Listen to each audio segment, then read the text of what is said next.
leher Lamu pakai golok yang dia bawa cuy, sampai Lamu ini bersimbah sirup koko pandan. Ya Allah, woi udah gila lu ya, sadis amat bakar orang hidup-hidup. Hati-hati lo, kualat kon. Hai cuy, kasus kali ini itu sempat viral banget di TikTok tahun 2020 kemarin ya, karena korbannya itu tiktokers alias seleb TikTok. Rame banget waktu itu. Ya gimana nggak rame, dia lagi live streaming, tiba-tiba dibacok, terus disiram bensin dan dibakar hidup-hidup di depan kamera cuy. Halo warga TikTok, pernah denger nggak ada kasus ini?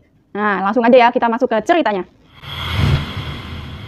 Jadi tiktokers yang gua maksud ini namanya Lamu cuy, dan Lamu ini seorang influencer atau artis Douyin. Jadi Douyin itu sebutan TikTok buat di negara China. Sama persis kayak TikTok, cuman bedanya nama doang ya, paham ya? Nah, Mbak Lamu, ya Mbak Lamu lah ya gampang. Nah, Mbak Lamu ini punya 800 ribuan follower cuy. Widih, banyak banget ya, nggak kayak gua follower, subscriber 3940 kayak nomor sepatu. Lulu nih ya, yang pada nontonin video gua, pada subscribe dong. Gua doain rezeki lu lancar ya. Oke, lanjut.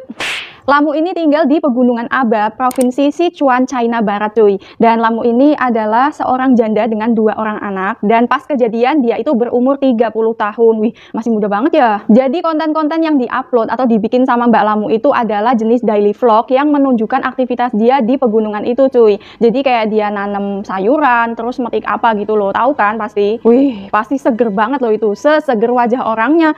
Cantik ya cuy orangnya. Mbak Lamu gak bosan cantik mulu. Sampai akhirnya di tanggal 14 September 2020 pas Lamu ini lagi live streaming ya kan. Ya biasalah nyapa penggemar-penggemarnya ya kan. Sambil dia ini nyanyi-nyanyi ya happy gitu loh. Tiba-tiba terdengar suara dobrakan pintu gubrak. Sampai bikin HP Mbak Lamu ini jatuh dan kameranya itu ngadep lantai gitu loh. Karena layarnya itu hitam semua cuy. Dan abis itu terdengarlah suara teriakan kesakitan dari Lamu ini cuy. Ternyata Lamu ini didatengin sama mantan suaminya yang bernama Tang, temennya si Palu. Lah, Tang ini tahu-tahu mendobrak pintu rumah Lamu dan langsung melukai leher Lamu pakai golok yang dia bawa cuy. Sampai Lamu ini bersimbah sirup koko pandan. Ya Allah. Gak cukup sampai di situ, Tang ini juga langsung menyiramkan bensin ke tubuh Lamu, terus dinyalakannya api, jadi dibakar hidup-hidup Lamu ini cuy. Ya Allah, sadis amat sih manusia. Bukan manusia ini, dajjal. Nah, karena ini posisinya lagi live streaming, jadi suara-suara dari kejadian itu terekam dan didengar sama penonton yang lihat live-nya Lamu ini, cuy. Ya Allah, kalau gua di situ mungkin gua udah pingsan kali ya, bingung juga kan gimana cara nolonginnya. Tapi untungnya nggak semua penontonnya itu bego kayak gue ya, cuy. Banyak juga di antara mereka yang lapor polisi, dan polisi gercep kan langsung ke TKP. Tapi pas polisi nyampe sana, itu si Tang ini udah kabur, dan si Lamu ini berhasil diselamatkan tapi dengan kondisinya yang parah banget cuy. Lamu ini mengalami luka bakar hingga 90% ditambah luka batu decok di lehernya cuy. Waduh.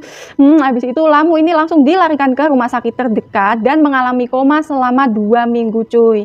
Sempat sadar juga dia ini cuy. Tapi pada akhirnya dinyatakan meninggal pada tanggal 30 September 2020 setelah berjuang menahan rasa sakit selama 2 minggu itu cuy. Ih, kasihan banget Mbak Lamu ini. Sedangkan Tang ini langsung ditangkap di hari kejadian cuy. Dan menurut pengakuannya kepada polisi, Tang ini sakit hati sama mantan istrinya cuy, karena dicerai 2 kali dan hak asuh kedua anaknya itu jatuh kepada Lamu semua. Wih lah, ya iyalah orang kelakuan lu aja kayak gitu. Jadi pasangan ini itu 2 kali menikah dan 2 kali bercerai cuy. Di tahun 2018 Lamu ini menggugat Tang atas kasus KDRT yang dia alami ya. Dan hak asuhnya itu terbagi menjadi 2. Jadi kan anaknya kan 2 ya, 1 ikut Tang dan 1 ikut si Lamu. Tapi nggak lama setelah mereka bercerai, si Tang ini malah mengancam Lamu kalau Lamu ini nggak mau balikan, nggak mau rujuk sama Tang, itu Tang bakalan menghabisi nyawa anak yang ada pada dia. Wih lah, dasar bapak gemblung ya cuy. Bener-bener udah ketemblokan syaiton lu ya Tang. Ya mau nggak mau si Lamu ini akhirnya menuruti kemauan Tang ya kan demi keselamatan anaknya. Tapi setelah mereka rujuk lah kok bukannya semakin membaik, si Tang ini kelakuannya malah semakin parah coy. Bener-bener ya, definisi udah keluar kandang macan lah kok disuruh balik lagi. Kasihan banget Mbak Lamu ini nasibnya. Nah karena nggak tahan dengan perlakuan suaminya itu, akhirnya si Lamu ini kabur kan dengan membawa 2 orang anaknya tadi cuy. Dan otomatis Tang ini kan nyariin mereka ya kan, nanya-nanya ke tetangga, ke saudara, termasuk adiknya si Lamu yang bernama Luo. Tapi Luo ini nggak mau ngasih tahu cuy. Lah kok malah disamperin sama si Tang dan dipukulin si Lamu ini cuy. Bener-bener udah gila ini laki ya.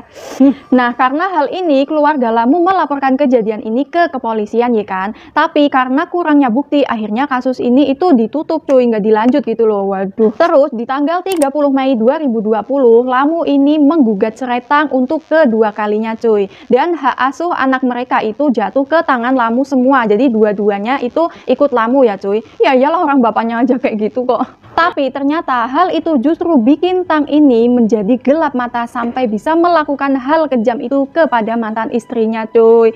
Aduh ya Allah. Tang dinyatakan bersalah pada sidang terakhir yang dilaksanakan pada bulan Oktober 2021 cuy.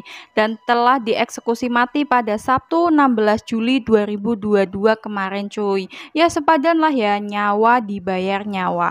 Satu pesan gua buat lu pada nih cuy ya.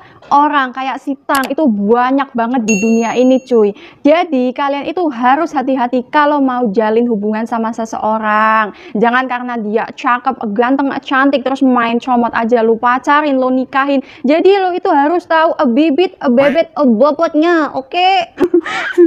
Oke deh, cerita kali ini sampai di sini ya. Thanks sudah nonton. Sampai ketemu di cerita gua selanjutnya. Bye.